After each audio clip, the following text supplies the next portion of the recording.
Pallavi, you can read. An escape from the action of the two inferior gunas is very evidently indispensable if we are to transmute our present nature into a power and form of the divine consciousness and an instrument of its forces. Tamas obscures and prevents the light of the divine knowledge from penetrating into the dark and dull corners of our nature. Tamas incapacitates and takes away the power to respond to divine impulse and the energy to change and the will to progress and make ourselves plastic to a greater Shakti. Rajas perverts knowledge, makes our reason an accomplice of falsehood and the abettor of every wrong movement, disturbs and twists our life force and its impulses, oversets the balance and health of the body. Rajas captures all high-born ideas and high-seated movements and turns them to a false and egoistic use. Even divine truth and divine influences, when they descend into the earthly plane, cannot escape this misuse and seizure. Tamas, unenlightened, and Rajas, unconverted, no divine change or divine life is possible. There you are. Very clear. So we'll read what he's saying. So Sattva, Rajas, Tamas. Sattva, so first of all, you have to try and go to the Sattva level by denying the tamasic nature and the rajasic nature in yourself. That's exactly what he's saying. And once you have gone to the Sattvic level, even the Sattva you have to renounce and go above, because Sattva, Rajas, Tamas belong to the level 1 of the ignorance, and so you have to go beyond that to the spiritual planes of consciousness. There the gunas don't operate anymore. The gunas become inoperative. You become Trigunatīta. You go beyond the three gunas, body, mind, life. In very simple words, you lose your identification with the body, mind, life. You realize that you are the pure soul and you are outside the body, mind, life. That's it. That's the when you can divinize yourself partially. You can divinize yourself much greater level if you go to level 3. Okay, but that will come later on. So let's see what he's saying. An escape from the action of the two inferior gunas, tamas and rajas. Okay, in other words, your body and your vital. You have to use that method of neti. I am not the body. I am not the body. I am not the prana. Okay, that's the system. An escape from the action of the two inferior gunas is very evidently indispensable if we are to transmute our present nature into a power and form of the divine consciousness and an instrument of its forces. So, you can have a divine consciousness and become an instrument of the divine consciousness only if you are completely free from identification with your body and your vital. Then it's possible, because the mind, pure mind, is already a much improved thing. But the pure mind has to become the spiritual mind. We will come to that later on. An escape from the action of the two inferior gunas is very evidently indispensable if we are to transmute our present nature, which is very defective and full of imperfections, into a power and form of the divine consciousness and an instrument of its forces. Now he is telling you what tamas does. Tamas obscures and prevents the light of the divine knowledge from penetrating into the dark and dull corners of the nature. If you think of the sea, then the image becomes very clear. As you keep going down in the sea, it becomes darker and darker and darker. And at the rock bottom, the light does not penetrate.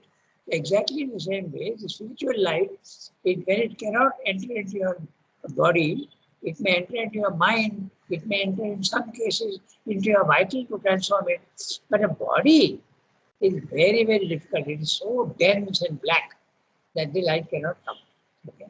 So tamas obscures and prevents the light of the divine knowledge from penetrating into the dark and dull corners of our nature.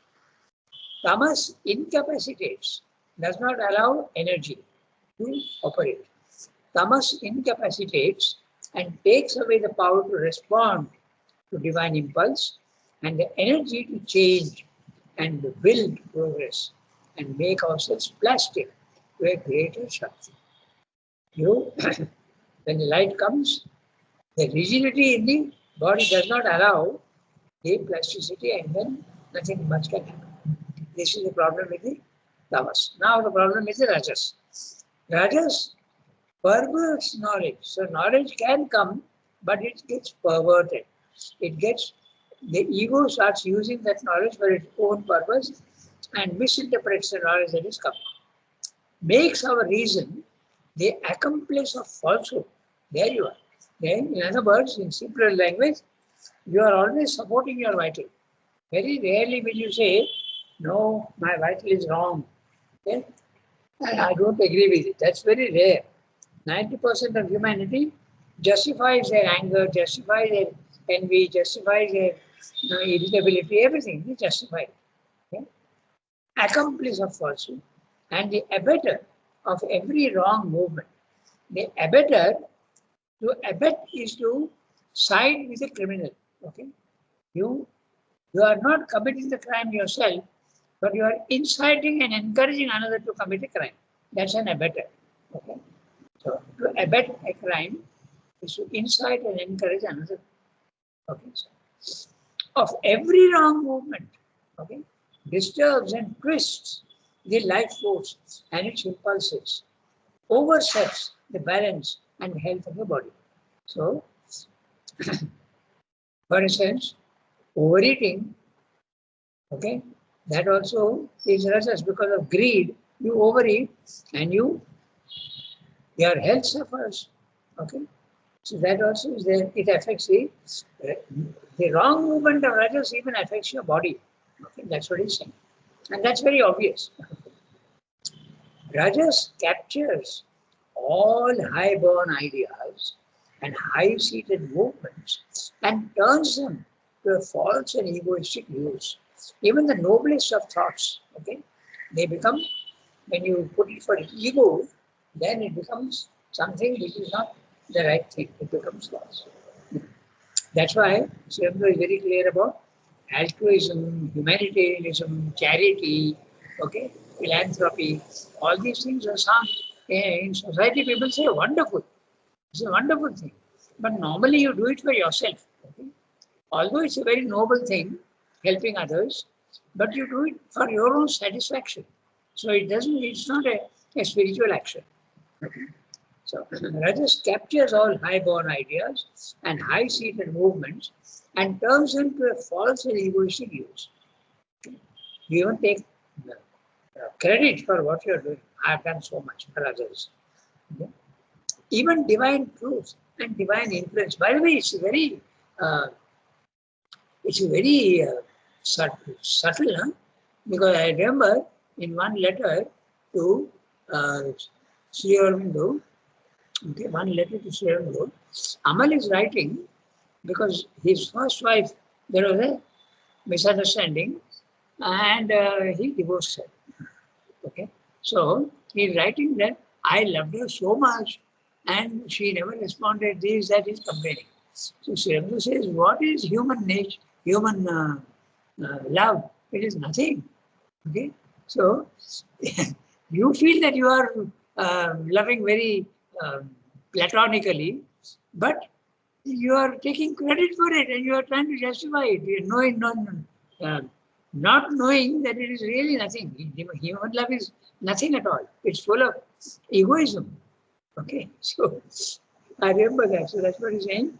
High-born ideas and high-seated movements and turns them to a false and egoistic use. Even divine truth and divine influences, when they descend into the earthly plane, cannot escape this misuse and seizure. Remember, we always keep stressing that the law of diminution and distortion, when the one comes down into the manifestation, there is a law of diminution and distortion. That's what Sri Aurobindo is explaining. See? Even divine truth and divine influences, when they descend into the earthly plane, cannot escape this misuse and seizure. Okay? tamas unenlightened, and rajas unconverted, no divine change or divine life is possible. So there absolutely, you have to get rid of their identification with body and vital. And our next, of course, sattva also. That's the next paragraph. So an exclusive resort to sattva. Who will read next? But Rangada, Yes. we have to get rid of it or transform it. First of all, you have to get rid of it. You have to, then when you go to the higher level, you see that you have no power to transform. So the transformation comes in the next level, and that is the third attempt of going to the higher level to get the power to transform. Ultimately, in a very general way, you can say that yoga is transformation. But when you go step by step, the first step is always to deny your identification with body, mind, life. You have to get rid of your attachment to body, mind, life. Then you go to the spiritual plane of consciousness where you become free from the defects of body and vital, but you can do nothing about it. You are absolutely, you become the witness self.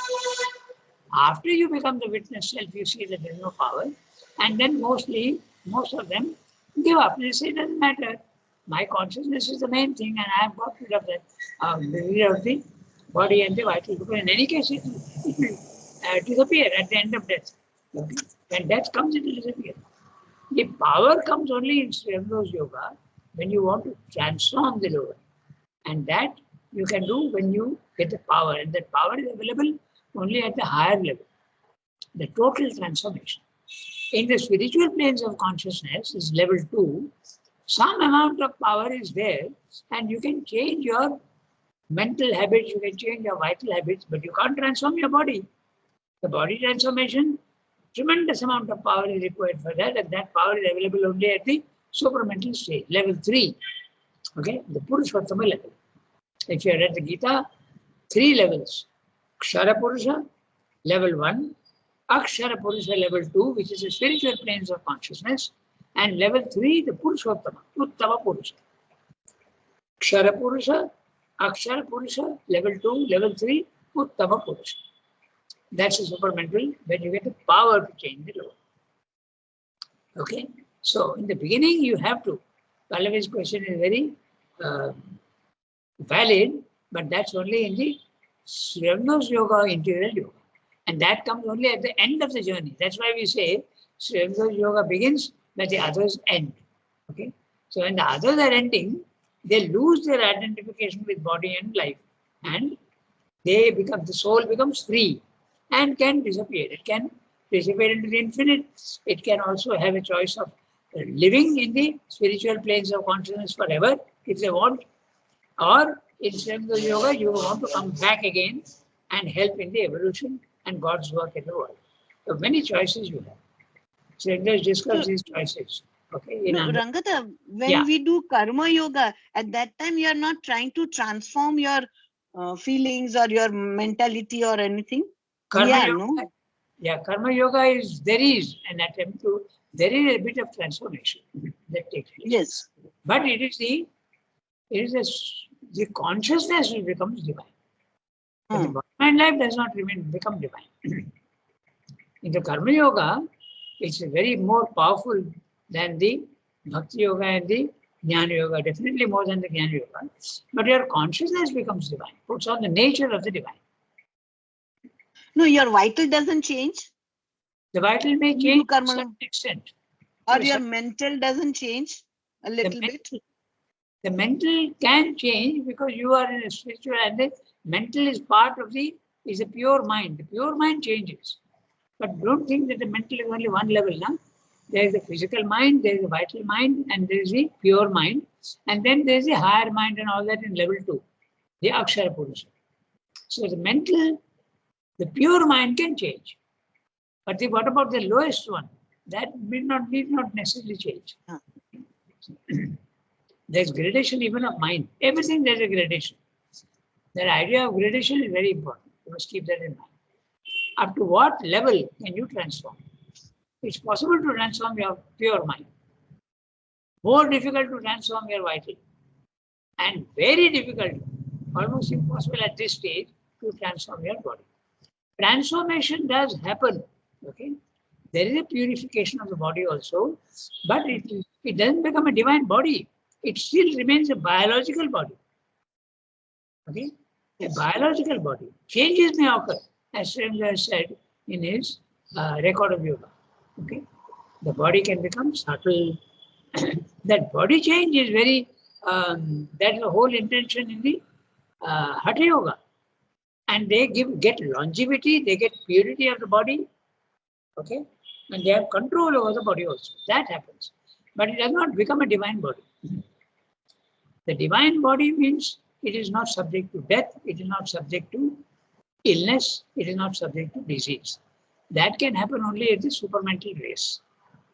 Even the Hatha Yogi, he can increase his longevity, get tremendous healthy body, okay? But it doesn't become a divine body. There are so many, the Trailanga Swami and many others also, Brahmananda, who lived for many, many years. The body remains, it becomes an instrument and they live for 200, 300 years. It sounds very funny, but it is a fact.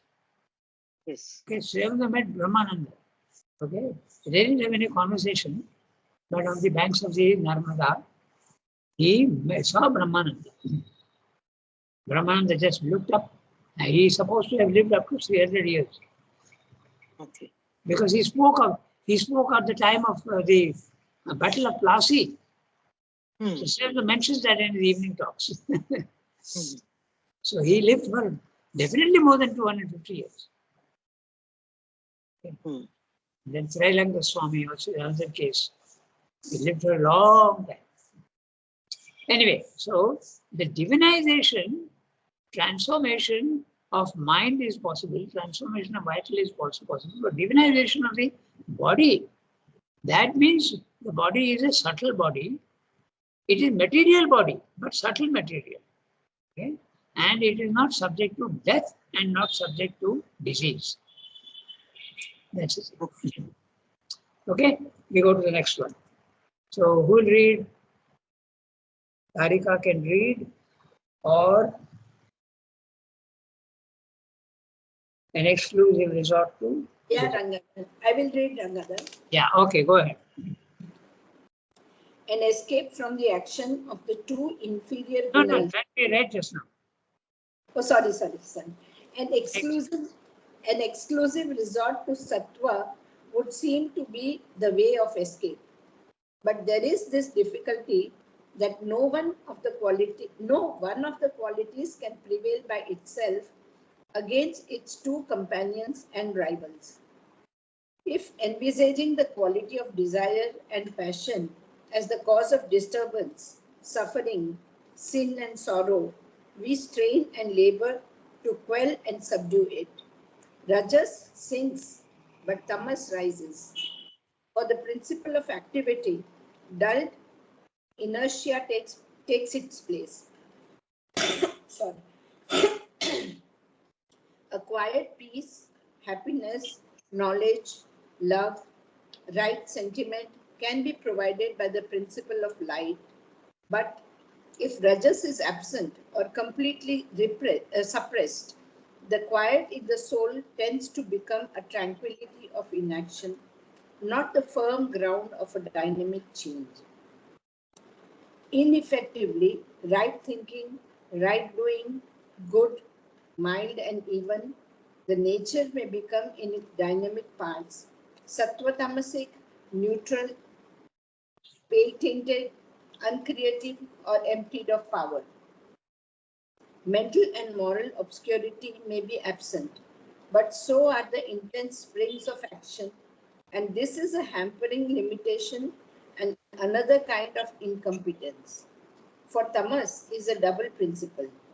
It contradicts rajas by inertia, it contradicts sattva by narrowness, obscurity and ignorance, and if either is depressed, it pours in to occupy its place. Now, this is a very interesting paragraph because he's saying the three modes of nature, okay, sattva, rajas, tamas, they are always unequal. They are not at all balanced. When they become balanced, okay, if you want in mathematical terms, 33, 1/3%, okay, all of them, then there is no movement. They are all equal to each other, and that is what is called Trigunatita. The Sattva, Rajas, Tamas, the body, mind, life become absolutely equalized. Okay? And then your consciousness can come out and go to the spiritual planes of consciousness. So this is interesting. So if you are trying to quell and make your vitality less, then tamas rises. That's very obvious, because if you are trying to reduce your vital activity, the energy is being reduced. And when the energy is reduced, tamas rises. You become lazy. So this is what Srinath is explaining. It's a very interesting phenomenon. So you have to have a balance, very difficult. So, an exclusive resort to sattva would seem to be the way of escape. Okay, then let's get rid of tamas and rajas and go only to sattva. But there is this difficulty that no one of the qualities, not the word, we would have said not one. Okay, the Srinath's English is that no one of the qualities can prevail by itself against its two companions and rivals. Note also they are rivals. The tamas is the opposite of rajas, and the rajas is the opposite of tamas, but also to a certain extent the opposite of the mind. And the mind is also the opposite of both. Okay? They are rivals. If envisaging the quality of desire and passion as a cause of disturbance, suffering, sin and sorrow, we strain and labor to quell or subdue it, to make it absolutely non-operative, quell, make it absolutely nothing, zero. And subdue it, rajas sinks, but tamas rises. Okay, rajas sinks means you are becoming less active. And if you become less active, the tendency to become lazy is there. I'm putting in very psychological, very clear terms. But this is, if you want to hear on the principal point, then rajas sinks and tamas rises. For the principle of activity, dull inertia takes its place. A quiet peace, happiness, knowledge, love, light, sentiment, all these are qualities of the sattva. A quiet peace, happiness, knowledge. Note the word quiet. A very unquiet happiness is part of the vital, but a quiet happiness and peace is part of the mind. Knowledge, love, right sentiment can be founded by the principle of light. But if rajas is absent or completely suppressed, the quiet in the soul tends to become a tranquility of inaction, not the firm ground of a dynamic change. So for dynamic change, you have to go even higher up. Remain that won't do. Ineffectively right thinking, right doing, ineffective. Your thinking is right. You are doing also right things, but it is ineffective. It does not change you. Okay?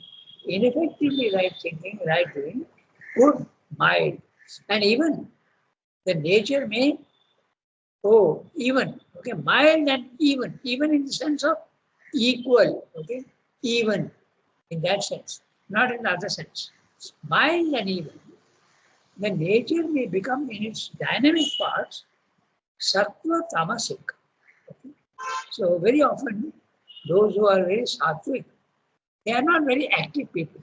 Okay, there's a tendency to very less physical action. Okay, so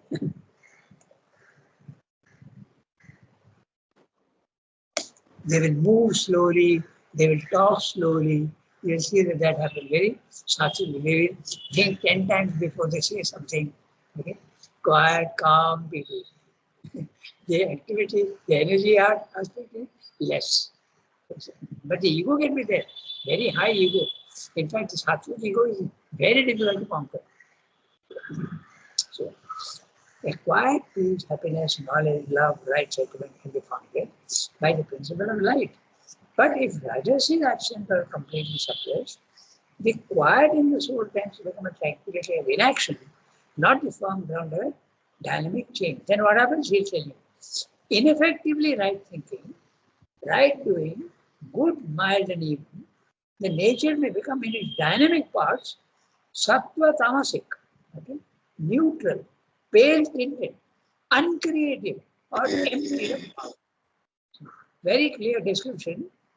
Your thinking will be right, you will be doing also the right things, but it's not going to transform you. Okay? So, others may misunderstand. They will say, oh, what a sweet and gentle person this is. But he is not spiritual, he is only sattvic. Okay? So, mental and moral obscurity may be absent. There you are. In a very sattvic person, moral obscurity means he will not do anything immoral. Okay? Mentally also he will not be thinking any wrong things. Okay? All that may not be there in a sattvic person. But so are the intense springs of action. The effectivity leaves you in a, you can't translate that into an action of, you can't become spiritual. That's what I'm saying. But so are the intense springs of action. They are also absent. And this is a hampering limitation and another kind of incompetence. You have become you are thinking rightly, you are doing the right things, but you are an ordinary person from the point of view of spirituality. Okay? Another kind of incompetence. For tamas is a double principle. It contradicts rajas by inertia. It contradicts sattva by narrowness, obscurity, and ignorance. And if either is depressed, it pours in to occupy its place. So, very clear that if you try to remain only mentally, no wrong thoughts, okay, no wrong actions and all that, then there is the power to transform your nature is absent. That's what it is. In other words, you have to get rid of both, all the three, sattva, rajas, tamas. You have to get rid of your identification with body, you have to get rid of your identification with vital, and you have to also get rid of your identification with the mind. When that happens, when you go to the akshara consciousness, when you go to the witness self, then you see that the thoughts that are occurring in your mind are not yours. They are coming from universal nature. You become a witness. That's all. Okay? So now we go to the next paragraph, third paragraph. Rangada, just one Yes. question. Yeah. This sentence, a quiet peace, happiness, knowledge, love, right sentiment can be provided or founded. What is it? Yeah, founding means foundation. No, for me in the book it is provided. Oh, acha. So, provided by the principle of right. Okay, so they must have changed this in the SAPCA. It's very interesting. Provided, founded. You see the reading, the P and the F can be confused. Okay. Then the OU are there in both the words. Provided and founded. Both the words are there. And then provided, DED is again common. So it is misreading at the first level. That was afterwards they found that the reading was wrong and they have corrected it. Okay. I'll make a note of it. Very interesting. Just 1 second. Let me make a note of it. So where is it gone? Founded. Okay. So yeah. Oh, I can't do this on my tablet. Okay. Doesn't matter.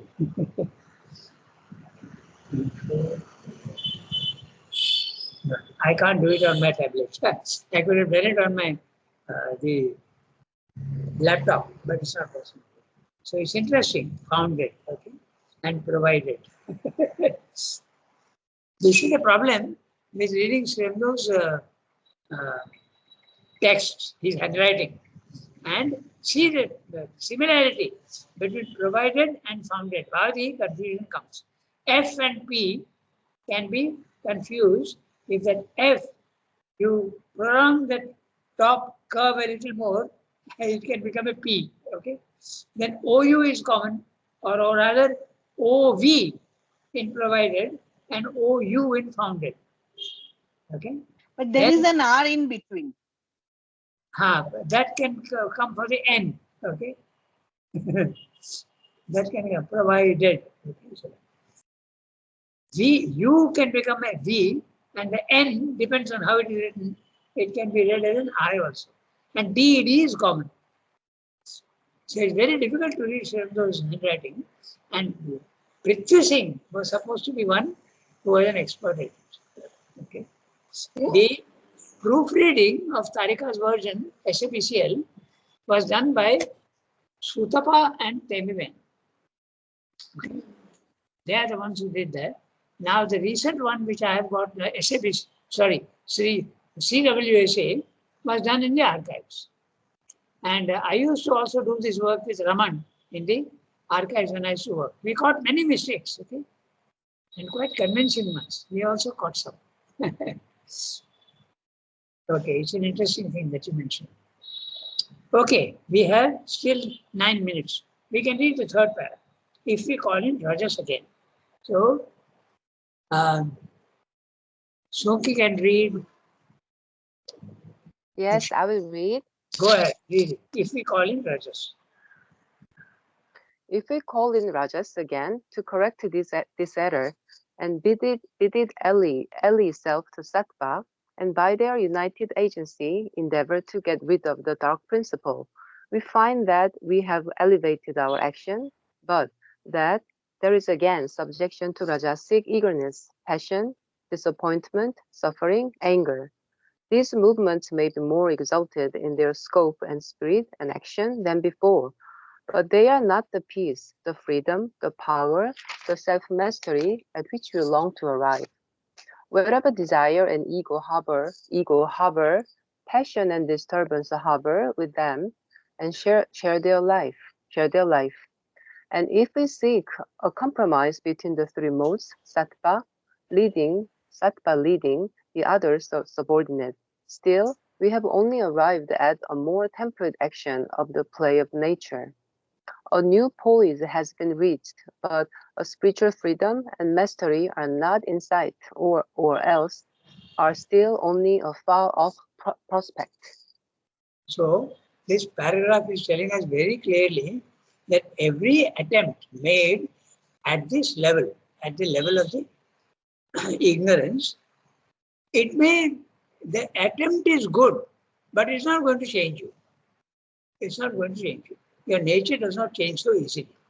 It's only the divine grace that can do. And also when you go to the higher level, first is to detach yourself from your imperfections. And then only you can do something. When you go to the Akshara Purusha consciousness, that's level 2, then some amount of power comes into change, but not the full power. Okay? So that's what he's saying. And it's very interesting. It depends on which one you are stressing. Tamas is definitely not to be indulging. You must be active. But if you try to reduce your Rajasic effort, okay, you feel that you are too much action oriented and there are too many desires in you, and you control your desires. Now just see, this is all philosophical language, principles, but we'll translate it into very understandable language, then you will see. I find myself to be very, very full of desires. So I want to control them. Okay? I'm trying to control Rajas. Then what happens? If I satisfy my desires, I am very Rajasic. I am very full of energy. But if I try to control my desire, then what happens? You are not acting anymore. Okay? You are not satisfying your vital. Then two things can happen. I'm not mentioning here, but he mentions elsewhere. If your vital is very strong, okay, and you try to control it, it will revolt. Okay? It will revolt in very interesting ways. I have mentioned that. But if your vital is weak, then you will go into a depression. Because you are controlling Rajas and the energy in you says, oh, you don't want to give me what I want. I won't cooperate with you. So you go into a depression. Tamas rises. Inactivity rises. I'm putting it in very understandable terms, but that's what happens. But suppose your vital is a very strong one, okay? If you try to control your anger or your greed, it will revolt, okay? And it will start shouting at everybody. It will start doing things which will irritate others. That's a revolt of the vital. Okay? It's a very interesting phenomenon. You will often see that when people are disturbed about something, they start getting angry with everybody. Okay? This is what is the revolt of the vital. It's a very interesting phenomenon. Sometimes you have seen, if people they have got problems, they become irritable with everybody. In many families, they have noticed that this happens. Okay? So, even those who are very well disposed normally and calm and quiet, if they yes, tell me. Isn't depression also a revolt of a vital, a negative revolt of the vital? Depression, refusing to do anything, that I will not tell anything, I will not participate in anything. Depression. Yes. Depression. A negative revolt of the vital. Yeah, because there are so many combinations of these. And that's what Sebli said. It can be sattvic, tamasic, it can be rajasic, sattvic. Okay. There can be so many different types of combinations between them. So it's a very interesting thing. But these paras are very interesting. But you have to understand it in our normal behavior. Here, Sebli is not talking about the normal behavior. If you give examples to yourself, you will understand what is happening. I remember once,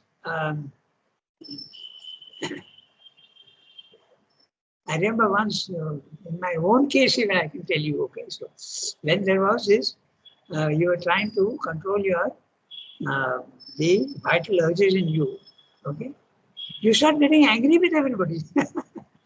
So, for no reason at all. You should show irritability. That's a revolt of the vital.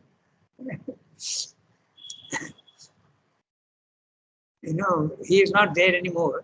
Pranabdha, our Dada. He used to get tremendous depressions and revolts.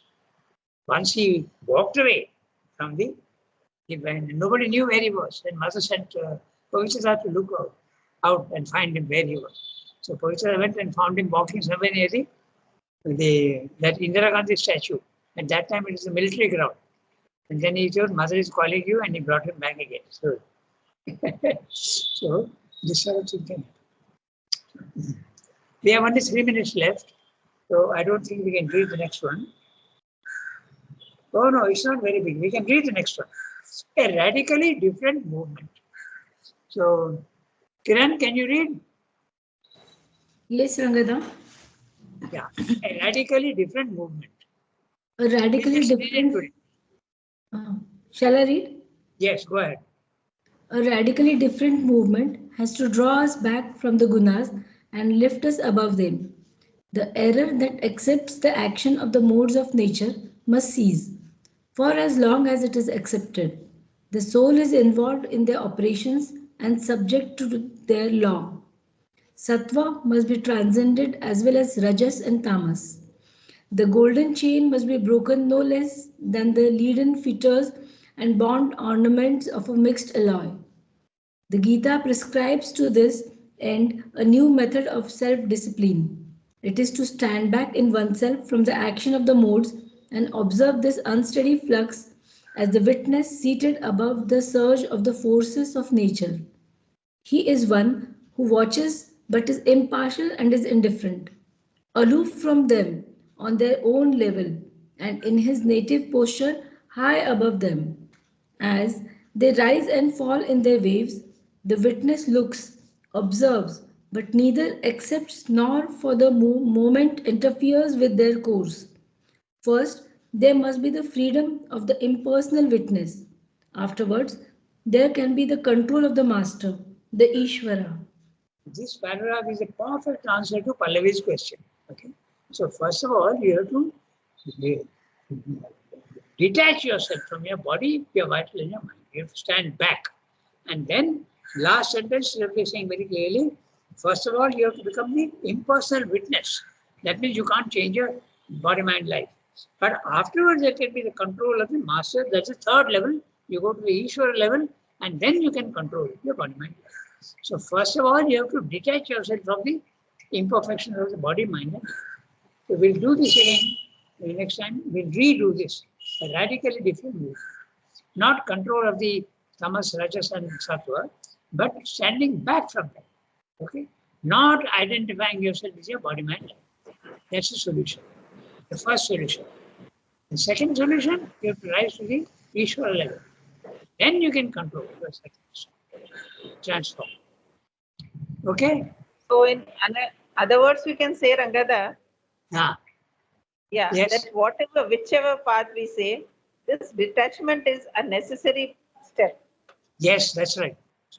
We cannot say that because Sri Aurobindo has told you don't leave the world, means that we should not go through this detachment. Often we use that as an excuse that this detachment is not a necessary step in our part, but it is. Right, Exactly. Rangada? Yeah, exactly. In other words, you continue to do the work that you are doing. If you are Yes, working but with anyone, you detachment is can, yeah, but you stand back from your action. You are watching yourself. That's right. detachment is a necessary step. That's all I want to say. Yeah, that's right. You are absolutely right. Okay. It should not be misinterpreted. Yes. Okay. Bye, everybody. Have a nice day. Monsoon